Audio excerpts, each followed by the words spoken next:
resfriada, pero ya se le está pasando, sí. ¿Ha estado resfriada con tos o...? Sí, con todo. ¿Tos con desgarro o seca? El derecho de vivir, poeta Ho Chi Minh, que golpea de Vietnam a toda la humanidad. Ningún cañón borrará el surco de tu arrozal, el derecho de vivir en paz.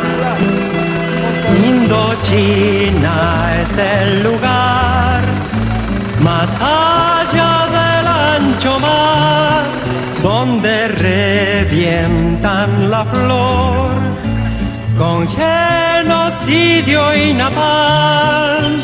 La luna es una explosión que funde todo el clamor, el derecho de vivir.